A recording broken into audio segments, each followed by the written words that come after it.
Learning struggles are very traumatic in the brain. If you have a really awesome homeschooling environment, that doesn't mean that your child's perception of their learning challenges is not causing them anxiety, causing them chronic stress, and causing them trauma. Welcome to the Christy-Faith Show, where we share game-changing ideas with intentional parents like you. I'm your host, Christy-Faith, experienced educational advisor and homeschool enthusiast. Together, we'll explore ways to enrich and transform both your life and the lives of your children. Welcome to today's episode of the Christy-Faith Show, where we bring you game-changing ideas to enhance your homeschools and your kids' childhoods. I am so happy to have Sandy Zamalis here today. She is a certified cognitive specialist and executive director and owner of two LearningRx franchises, one in Stanton and one in Harrisburg, Virginia. She is a former homeschooling mom of two. She homeschooled for 10 years. Yay, homeschooling. But she's currently an empty nester, which is exciting because she has the time to pour into us today. Thank you so much for being here. And her passion is helping kids and adults unlock learning success and confidence by strengthening weak underlying cognitive skills. Now, Sandy, I got to tell you, I have been stalking you, I think, since you very first came on TikTok. And I thought, one day I am going to have a podcast, and one day I am going to invite this lady on my podcast, because I don't know if you, and maybe you are aware of this, and maybe this is why you went into the field that you're in. I can't wait to hear your story. But I feel like for the homeschool culture, there aren't a lot of well-known resources to go to get the help that we need, whether it is if our kid needs to see a reading specialist or any type of therapies. They're a little bit harder to find because they're not offered through our school system, through our IEPs and things like that. So we have to put in a little bit more elbow grease to get our kids the help they need. And if anybody knows me, it's that I have read thousands of IEPs. And in those IEPs, when I would read them, I would always see recommendations for kids to get some cognitive training. So I wanted to bring this idea and this concept to my audience. I'm so happy that Sandy is here to unpack what this is. And maybe this episode was for you and you're like, wait a minute, this is what my kid needs, or maybe this is what I need. So I am so happy to have you here today, Sandy. Would you please share a little bit about yourself? I'm sure I missed a lot, your background, why you got into what you did, and go ahead. Oh, thank you. Thanks for having me, Christy. We were just talking before we hopped on that we stalk each other on TikTok, so it's super fun to be part of your podcast. So a little bit of my backstory. So we moved to Virginia. We lived in Pennsylvania for about 15 years, and we moved to Virginia about 2012. And at that time, that was when my family decided it was time for my kids to go back to school. I didn't graduate my kids from homeschooling, but my son got 10 years, my daughter got 8. And in that time when they were going back to school, we were all in transition. They were figuring out this new place we lived, going to public school for the first time. I was trying to figure out what the, heck to do with myself, what was going to be my next thing. And I've always loved education. So I thought, well, let me go back to school and get my master's degree, and let me think about teaching.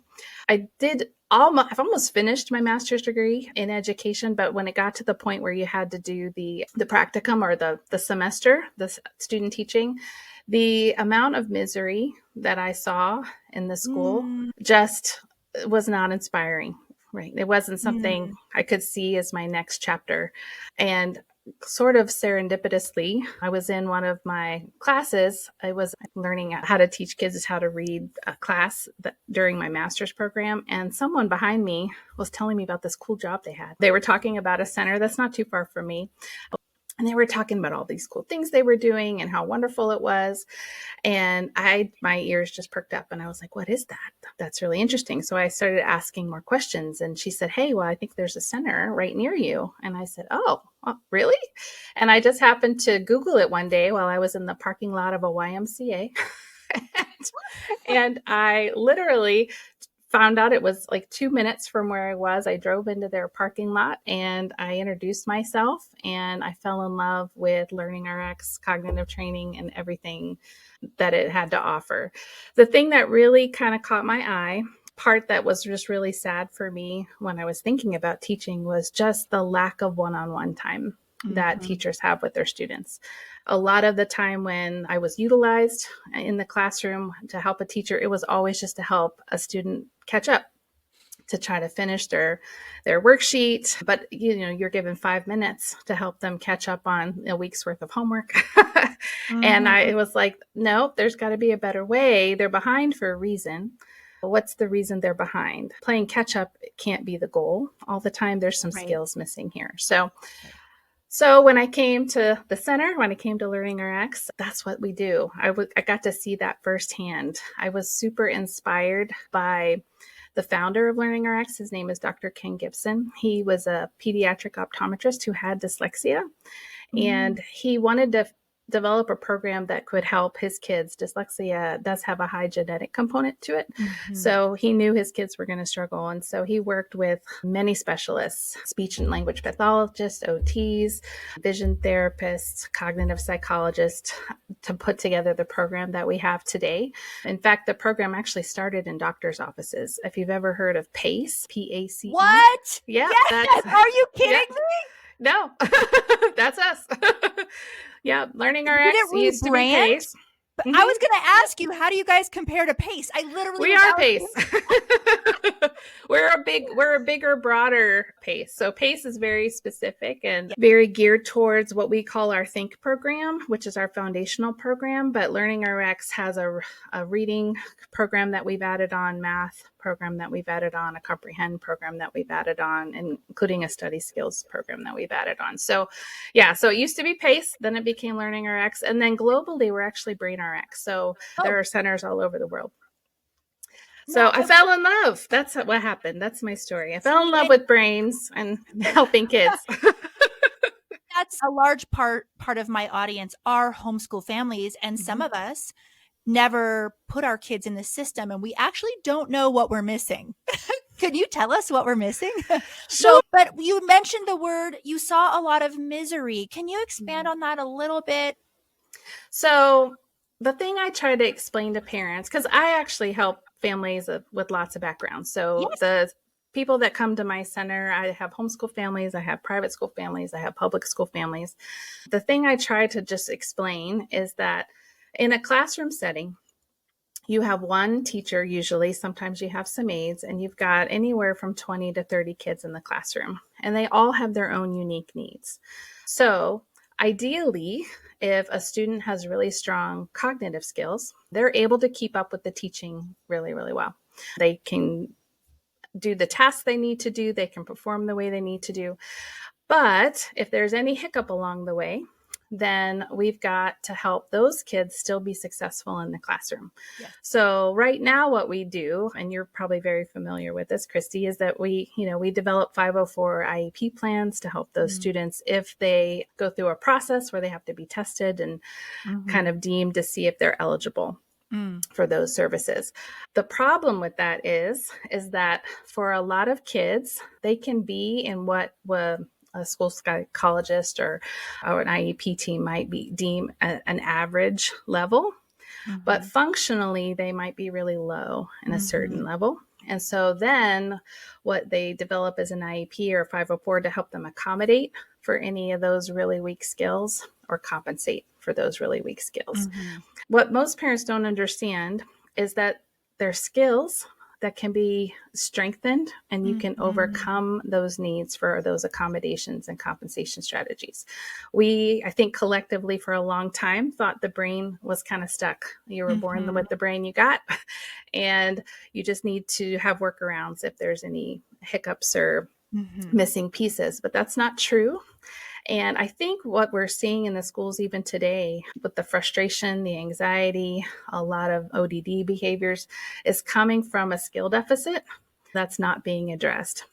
The thing that most parents, and this includes homeschooling parents, and a lot of friends that I have still in the homeschool community will say this same thing.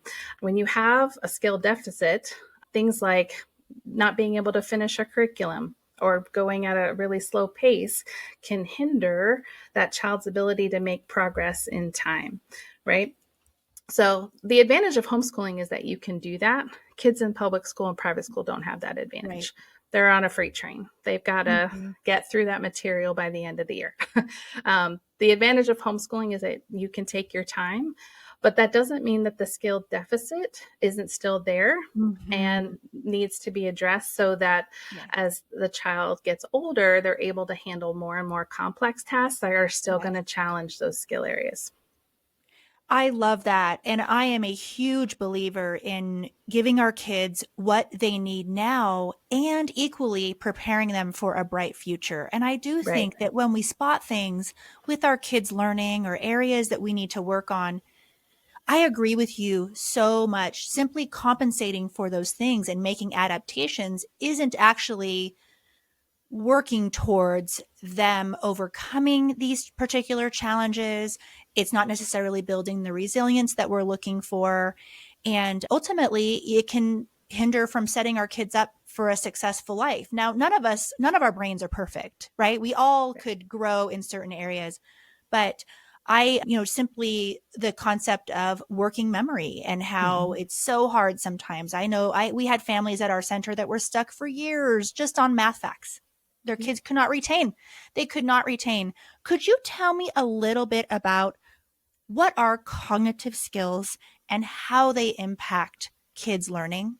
Sure. So I'm going to pull up a little chart just so I stay on track and get them all. So I'm going to talk about the core 7. Okay. There's a lot of sub skills and a lot of things that fall under these core 7. But I think if we talk about the core 7, your listeners will get a good idea of what we're going to talk about. Okay. So the first one I want to talk about is attention. Most people think about that as focus. We actually look at that in our centers in 3 different ways. We look at sustained attention. How long can you focus on a task, especially a really challenging one?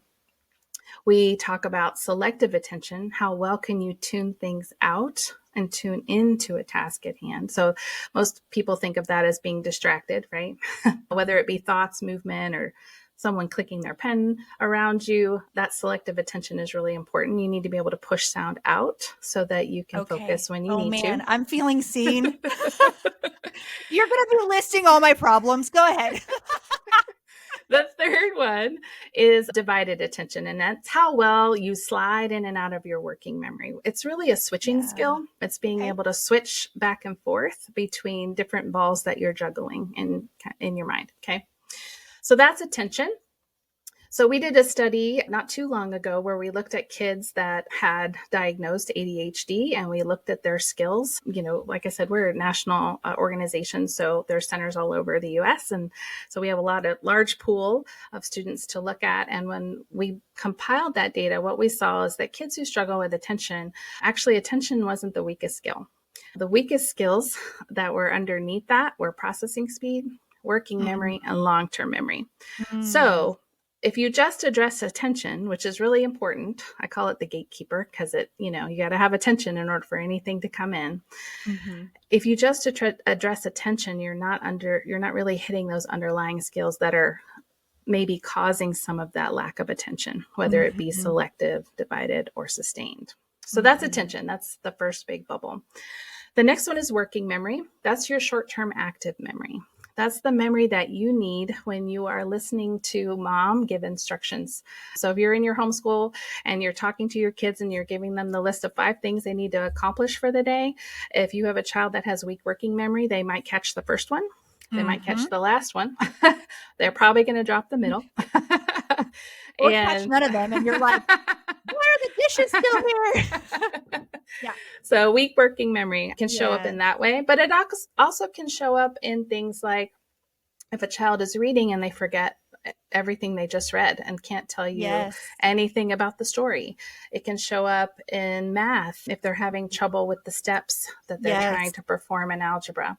It shows up when they're working through math facts. A lot of the time when students get into trouble with math, that's when they get into those higher level maths like algebra, because there's so much switching that needs to happen that it really, really hits the working memory hard, and they hit like a cognitive overload. And so it makes it really difficult for them to be able to perform the task efficiently. So working memory, really, really important in terms of its capacity. It needs to be able to work quickly. Most working memories for individuals last anywhere from 5 to 7 seconds. It's meant to collect data and dump it.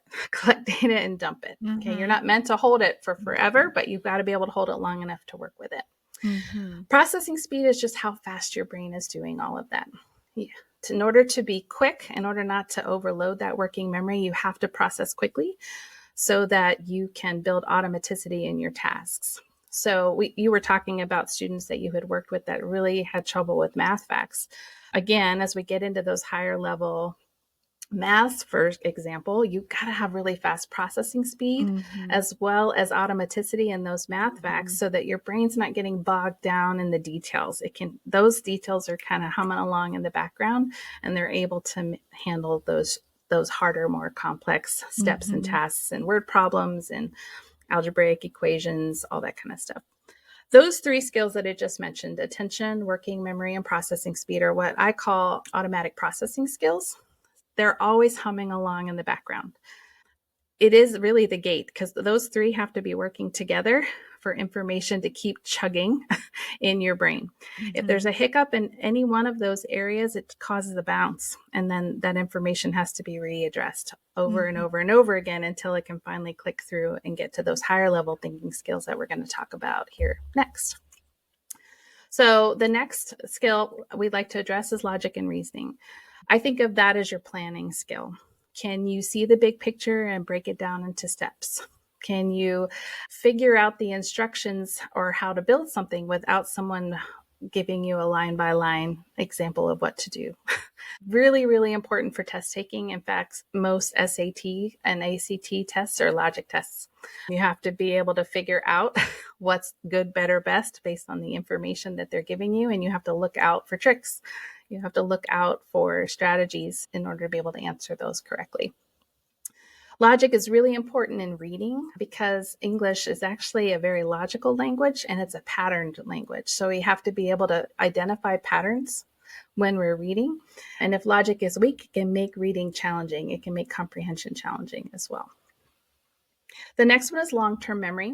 Most people think of long-term memory as like emotional memories from like when we were young, but it actually is your test-taking memory. It's the memory that you need in order to be able to study and then take the test the next day, or to kind of hold information over time. I think of it as like a big filing cabinet in my brain where things are in there and I should be able to retrieve them with ease. And if I can't retrieve them, then there's a hiccup there. Either it didn't get filed away or it's been misfiled and I've got to figure out where it's been filed away. So long-term memory, very, very critical for building overall skill. If a student is really weak in long-term memory, it may feel like Groundhog Day every day or every week when you're trying to introduce material.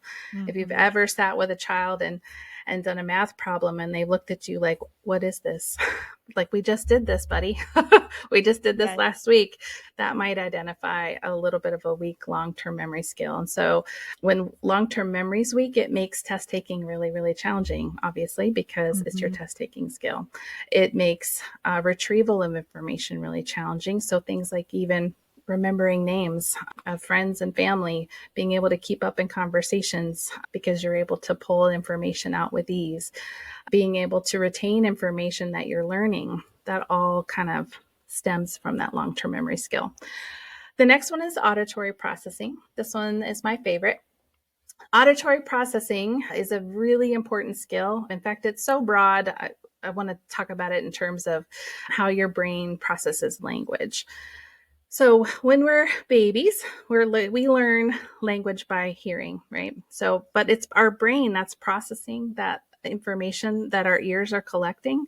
And that's how we learn how to speak and form sentences.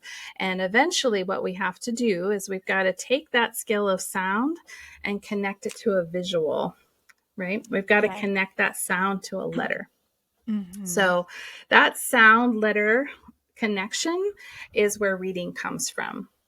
If a child is really struggling to read, the probability is about 70% that there is a weak auditory processing issue that needs to be addressed.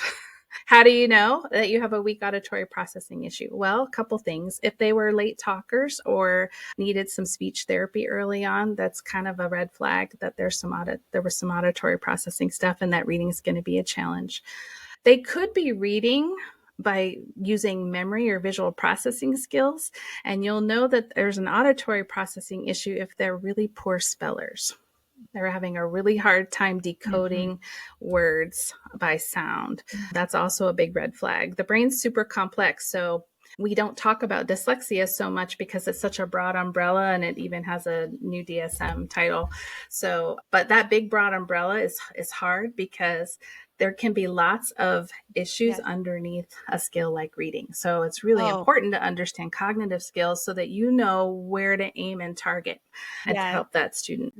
Before we continue, I want to share with you a program that has been a game changer for our family. At our Learning Center, we instructed and helped kids through pretty much every program on the market. So we know firsthand just how important a solid math foundation is for our kids' futures. Finding the right homeschool math curriculum that didn't compromise academic excellence, but also didn't put me and my kids through the ringer was a challenge. Until one day, I found CTC Math. You guys, the rest was history. First off, it's a mastery-based program, which means your child gets a full grasp of the material. It's also loaded with mixed reviews, ensuring your kids don't forget anything they've learned. The questions are adaptive too, which keeps students confident and progressing at their own pace. But the best part, all the teaching, grading, and testing, done for you. With CTC Math, there is no compromise on excellence. Your child gets a top-notch education, and you just made your homeschool life easier. Visit CTC Math to get your free trial today.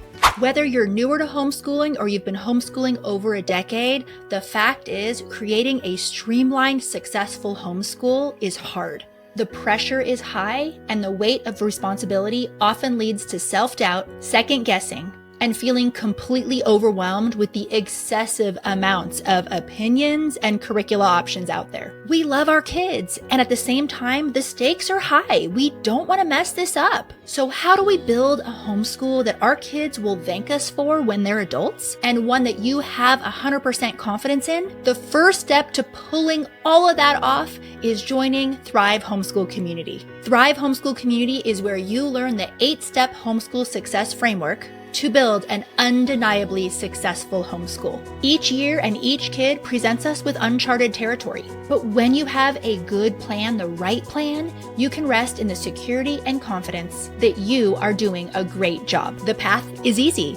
Join Thrive, say a quick hello to your new friends, start the 8-step homeschool success framework, and kiss anxiety goodbye. It's risk-free, no contracts. You can cancel anytime, no questions asked. Go to Christy-Faith.com. That's CHRISTY-FAITH.com. Enter promo code podcast for $10 off your first month. See you inside. And this is why, and I think it's so important that there comes a point where I always advise professional intervention for homeschool mamas, especially if they've gone through some of the really solid reading programs that are written correctly and their kid is still struggling. I 1,000% always recommend seeing a specialist, and a good one, because there are some bad specialists out there as well.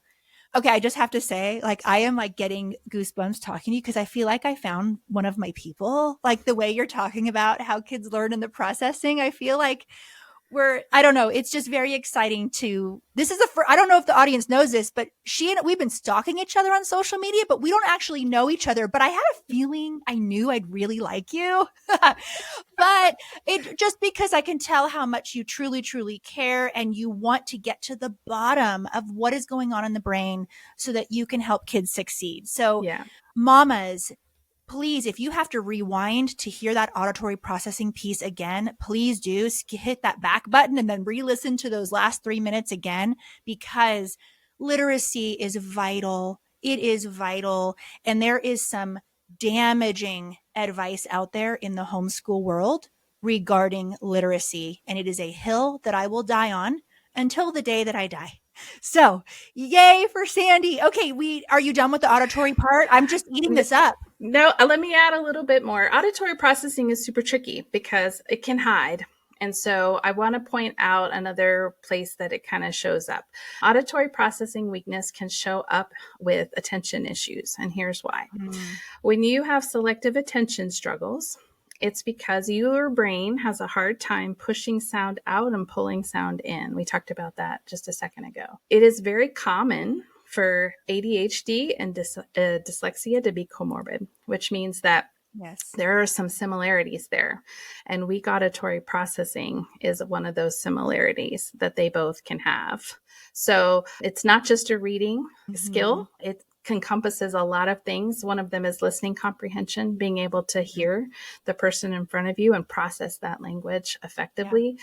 Think about if you have a student or a child who's really highly sensory sensitive, like especially loud noises, that's a big red flag that auditory processing might be an issue. Because again, if they startle easily with every loud noise, if they hate being in loud rooms, it's because they can't tune that sound in and out effectively in their brain. And so it's overstimulating. And it really, really causes a lot of havoc in the brain. The last one I do want to point out is visual processing. A lot of times someone will tell me, you were talking about hills you'll die on. I have a lot of them too. So one of them is another episode. All the hills you're going to die on. That's right. One of the hills I will die on is that you use your whole brain to learn. You aren't a certain type of learner, right? You're not a visual learner or an auditory learner. You do use all of those. If you tend to rely on visual things to learn, it is because you have probably really strong visual memory, but not visual processing. So let me clarify what that means. Visual processing is your brain's ability to make its own pictures in your mind's eye, to be able to turn things around, to be able to see things from many angles, to create that movie when you're reading that really good book and you see that all the characters in the scene, you see all of that in that mind's eye. It enables you to recognize whole words, visual processing. So you see that word and it pops off the page. Enables you to break down things like syllables and root words and words. It's a really, really, really helpful skill for comprehension. Okay. Math is a skill that uses visual processing as well, because in early elementary years, you're trying to build that understanding of numbers, right? Number sense and really good fluency and automaticity in numbers. But eventually, math, in order for it to become automatic and efficient, has to switch, and you have to be able to see it in your head. If you don't see math in your head, it makes it really hard to understand as math gets more and more complex, because we lose that ability to see math when we get into things like algebra, statistics, and geometry. So we need that visual processing to be able to comprehend. All of those skills work together in the blink of an eye. It's really hard to know where there might be a hiccup without some sort of cognitive testing. So what I love about what we do, that's the first step. We always start with some testing to figure out where those brain skills are. Does a psychologist do the testing? How do you guys go about that? So there are some psychologists who own centers, but we don't diagnose anything at our center. That's not what we do. We use our testing as a response to intervention tool. So we just want to look at skill and see where the skills are. We do that through the WJ4 for some centers that have licensed psychologists who can do that. My center uses the Gibson test of cognitive skills, which is a shorter test that is really sort of a survey test. It's been peer reviewed and it has, reliability and validity, but it's just a response to intervention tool to help us know where to target and aim, because that's our goal. Our goal is to kind of see the picture, and then we're going to individualize a program to help build the skill that's missing. And that's vital. Anyone hearing this who is interested in getting their child extra help, if you are not hearing this type of conversation from whoever you are talking to, meaning figuring out what's going on and targeting those specific areas, they will be wasting your money. That is the first thing someone needs to do when you are hiring someone for an intervention. Another important thing that I think is important for my audience in particular is that we don't necessarily need formal diagnoses. we are homeschool families. Really, when you go to get testing done and to get formal diagnosed, like my kid has ADHD, my kid is diagnosed with dyslexia, you need those generally when your kid is in some sort of school system, generally public school system, to receive accommodations and an IEP and get on an IEP plan. We homeschool. So often I tell parents, you do not need to pay $15,000 to an educational psychologist for a diagnosis. You can go about it in different ways. To really what you want is you want to figure out what's going on and then target those particular things, which can be done. And so can you elaborate on that a little bit more? Because I think that's a vital piece, especially for homeschool families. Yeah, absolutely. So you're exactly right. The only purpose for a diagnosis is if you are trying to get accommodations, compensation strategies, or if, for example, for ADHD, if you want to look into medication, right, to help with any symptoms that you're experiencing. Mm-hmm. For the average homeschool family, you want those skills to be isolated so that you can figure out how to target. We had a homeschool family mom tell us recently that homeschool moms are all DIYers, right? We're always like, we're scrappy. We're going to figure out how to do this. But what you need to know about brain skills is that in order to target them well and target them correctly, you need to find either, like a trainer like me or a curriculum or something that's going to aim and target that skill with intensity. That's really important. Yes. And a lot of repetition. You need those two in combination in order to get blood flow and oxygen to those parts of the brain that don't have the support they need at the moment, right? So training helps dive into that skill and help build up that skill. Is it important at the homeschool level? Absolutely. Here's why. When I homeschooled my kids, my goal was that my kids would love learning. That was number one. That was at the top of my pyramid. The next is I wanted them to have great perseverance. I didn't want them to be daunted by tasks or to bail when things got hard. I wanted them to have perseverance. I wanted them to be independent learners. I wanted them to have enough skills under their belt that as they got older, they didn't need me. They could learn anything that they wanted to learn. As a homeschool family, you are going to find, because we always get a lot of kids that, one looks like the dad, one looks like the mom, one looks like the sister. The skills are all different, right? You don't get a homeschool of kids that all have the same learning struggles. You're going to have to isolate and figure out what's going on for each of them so that you're giving them the tools that they need. But you've got to be able to do it strategically. You've got to know where those skills are so that you can aim and target them and do it in a way that helps build that intensity and repetition for families. Well, and we're not done yet, but I have to ask this because I know that LearningRx is nationwide, but what if people fall in love with you? Do you do this stuff? Because they will. Do you do this stuff remotely where people could work with you, or do they have to find a local LearningRx center? Well, I would always recommend if you have a local LearningRx center, definitely reach out. I think one-to-one in person is just so much more powerful. But we've done a study and remote training is just as effective. We've seen statistically significant changes in skills, either in person or remote. So you can go either way. In terms of remote, we work with people all over the country. I've had a student from one of the Bahama Islands. So we work all the time to help as many individuals as we can. If you're a homeschool mom and you're inspired, you could even open up your own center and be a help in your own community. So I'm just a small business here in Virginia that is passionate about brains, but I wish there were more centers all over the place with people who are just as passionate as I am about this topic. But absolutely, we work both remotely and in person. And I want to ask you, before we move on to the other questions I had, this was not written down, but people listening are going to be wondering, oh, they do reading intervention. Is it Orton Gillingham? So it is not Orton Gillingham. It is our own reading program. We have our own research studies on that. I've mentioned a lot about our research. So you can find our research at the Gibson Institute of Cognitive Research.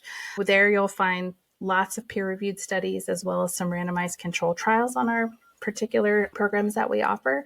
We've done research on TBI. We've done research on, for seniors, on not dementia, but some memory loss. So lots of really neat things to look at there. But Orton Gillingham is its own thing. So Orton Gillingham is a very well known, very well renowned program. There was a research study that came out in the last year or so that talked about gains in reading not being as effective as they were hoping for Orton Gillingham. But that does not mean that that program is not a really good program. The problem is that when you get something big like Orton Gillingham that has some research behind it, is that you have a lot of people who are trained, but may or may not do the program the way that it's supposed to be done. So like you were saying earlier, you got to be really careful who you choose, because in order to get the gains and the benefit of a program, you have to have someone who's following it with fidelity. You know, what's interesting is that one of the mamas in Thrive Homeschool Community, which is my homeschool community, she was extremely frustrated because her gifted child was not spelling, and she had her child with an Orton Gillingham specialist for a long time. I want to say it was maybe a year. She's probably going to correct me in the DMs. She hears this. I think it was about a year. And she went to somebody else who was trained in the same program as that other, she didn't know this at the time, but trained in the same program as that previous tutor was. But this person was a lot more qualified, had other credentials. She has a master's in special education. She's an extremely intuitive certified Orton Gillingham tutor, which basically means she's also pulling in other things because she's been doing this so long. And she is reactive. And she said that the previous tutor simply literally just went through the program without actually identifying what was really going on underneath. And I think that's what LearningRx does, is you guys are discovering what is happening. The show will resume in just a minute, but first I want to share with you an incredible resource that is totally free to homeschooling families everywhere. Have you ever felt like you were on trial for your homeschooling choice when visiting a doctor or another service provider? It's unsettling, especially when someone misinformed has the power to threaten your family. Unfortunately, we have heard countless stories of parents who have felt trapped in offices and met with suspicion rather than support simply because they were homeschoolers. I've been profiled and interrogated myself, and I'm sure many of you have as well. Enough is enough. It's time we proactively vet service providers before giving them our business and our money. Enter Christy-Faith's List, a directory 100% free to homeschooling families, connecting you with homeschool-friendly service providers who promise to support you in your homeschooling choice. We want every homeschooler in America to know about and be using this list. So here's how to make Christy-Faith's List a household name. 1, tell all your friends about it. Let's show the market just how powerful the homeschool movement is. 2,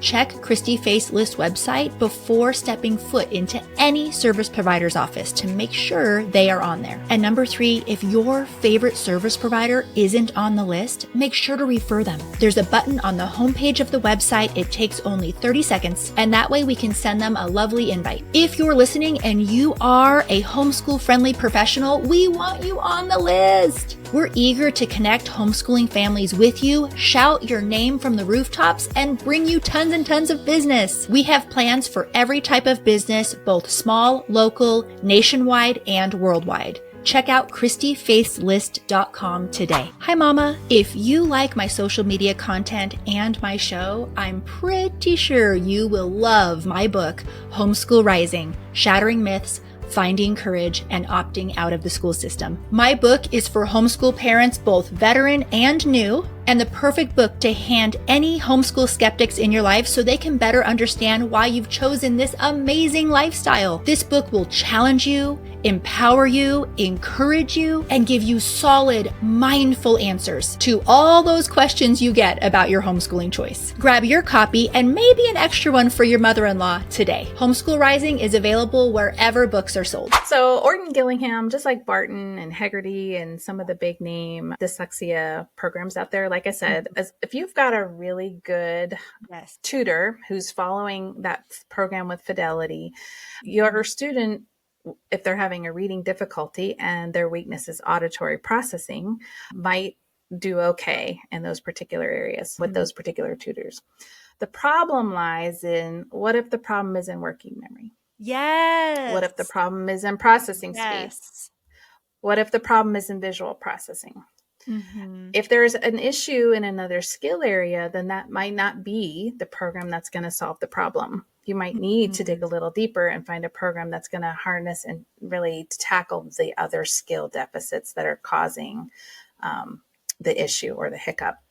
Is when you do your testing, is it kind of a learning battery that tries to uncover all of those 7 areas, including? We look at the core 7. Yeah, we look at the core 7, and then we usually do, in our center, we do a Kaufman series to academically look and see where's the reading fluency at, where's math fluency, where's math concept and application knowledge, where's the reading comprehension knowledge. So we look at that too. We're not tutors, so at our center, we're not necessarily looking to reteach math concepts and information. Our goal is to help build the cognitive side of everything, so that when that information gets reintroduced, especially at home, if you're, the first, third of your math book, it's all review. When that information gets reintroduced, it's going to stick easier. You're going to process it faster. You're going to be able to handle that information when it comes back around to you. So we look at the core 7 to really individualize our training goals, but we look at the academic side a little bit to see how is it affecting just regular academic skills like fluency. So interesting. I'd love to hear a success story. What's one of your favorite stories of just a kid who came in who was an absolute disaster? And then I have a lot of favorite stories. By the time a student comes to me, a lot of times we're the last resort. A family has tried everything. They have tried everything under the sun. They have picked up every curriculum. They've tried tutors. They've tried medication. They've tried, depending on what the issue is. So when they come to me, it's always going to be a success story because I just know where they've come. I know where they're at. And when we get through the program, they're going to come out the other side a more confident learner. It's pretty much the number one thing that families tell us all the time. My favorite story, however, I'll have a couple I'll tell too. One is they're related, so it kind of helps too. They were a homeschool family that came. I was just a trainer at the time. I actually wasn't the owner of my center. And they were in a process, that family, of really thinking through next steps. They had felt led to put their kids in private school. And when they were having the family discussion, one of their children just absolutely panicked. They just thought, there's no way I'll make it in private school. I'm not very smart. I can't do it. I won't be able to keep up.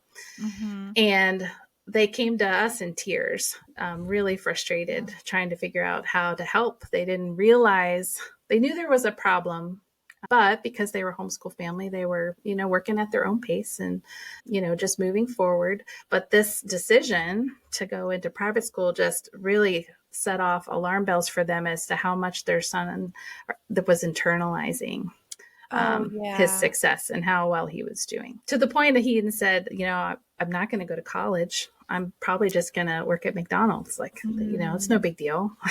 And that just broke my heart, because I always believe that my goal, anytime I work with a student, is to open as many doors and windows as I can for their opportunities for the future. So I wanted him to have all the options.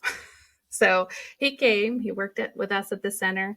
And when he graduated, he did so well. He ended up going to private school and he graduated with honors. It was just really cool to see that transformation from a totally defeated, absolutely terrified student to one who had confidence and was ready to take on the world.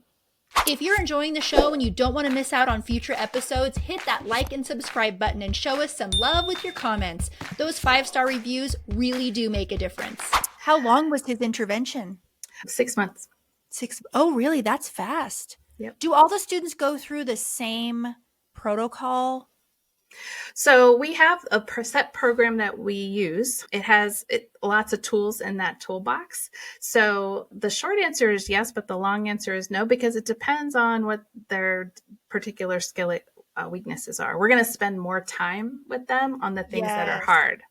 We'll pull in some things that are not as hard for them just to let them have fun and to build skill in something that they're good at. But for the most part, we're going to live in things that are challenging for them. And so that looks different for every student that walks in the door, even though we have the same toolbox to pull from. Well, and boy, does that require a special person to work with, because when kids are coming already with some emotional trauma, damage, whatever word you want to use, and they're facing more hard things. This was something really big at our center, is we would always train our teachers and say, look, these are kids that are struggling, and we need to be a safe place for them, because academics have a very negative connotation for a lot of these kids. So I think that's so vital to that you're such a safe place for those kids. Well, what we help them see is that, well, twofold. What we help parents see is that learning struggles are very traumatic in the brain. So while you may have a really, awesome, if we think about homeschooling, if you have a really awesome homeschooling environment, that doesn't mean that your child's perception of their learning challenges is not causing them anxiety, causing them chronic stress, and causing them trauma. Even though you may be trying to help them through it and accommodating and picking curriculums they like to try to keep them engaged, and all of the things that we do as homeschool moms, right? We try to find the curriculum that's going to be the one. The holy grail that never exists. It doesn't exist. So, I want parents to see that first, that learning challenges are chronic stress, and chronic stress is trauma. So we've got to help a student build skills so that their resiliency bucket grows, right? What you see with families, in fact, we had a webinar the other night with homeschooling families in Virginia, and the question was like, well, what about kids who struggle with ODD, anxiety, anger issues? To understand that that's a trauma response for many students is really the key. If a student is really fighting back or freezing on you or, avoiding school at all costs, those are all trauma responses. That means that there's a skill that they're lacking. It's causing stress. And so you're getting that response in return.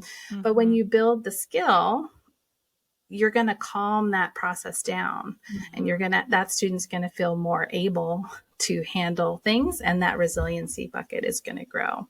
So that's the first part. I want parents to understand that.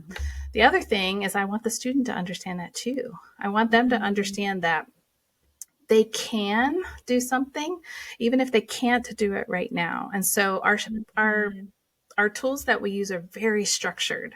We start everybody at the bottom. If you think of it like a scaffold, we've got to get a foundation first. We got to make sure all those foundation pieces are strong so that you can build the next tier, and then the next tier, and then the next tier. When you don't have a strong foundation, that's what's causing a lot of that discomfort in the brain. So we need to make sure those things are firmly rooted, the skills are there underneath. And then the trick is to help a student have lots of success. And in order to do that, you start that foundation level. You've got to build that one brick at a time. They see that success over and over and over again. You're able to push a little harder, challenge them a little more, and then it rolls like a snowball. And then you're able to build skill in 6 months, because we're constantly tackling that skill over and over and over again, and they're getting lots of success in it, and it feels good. They don't even realize it's happening.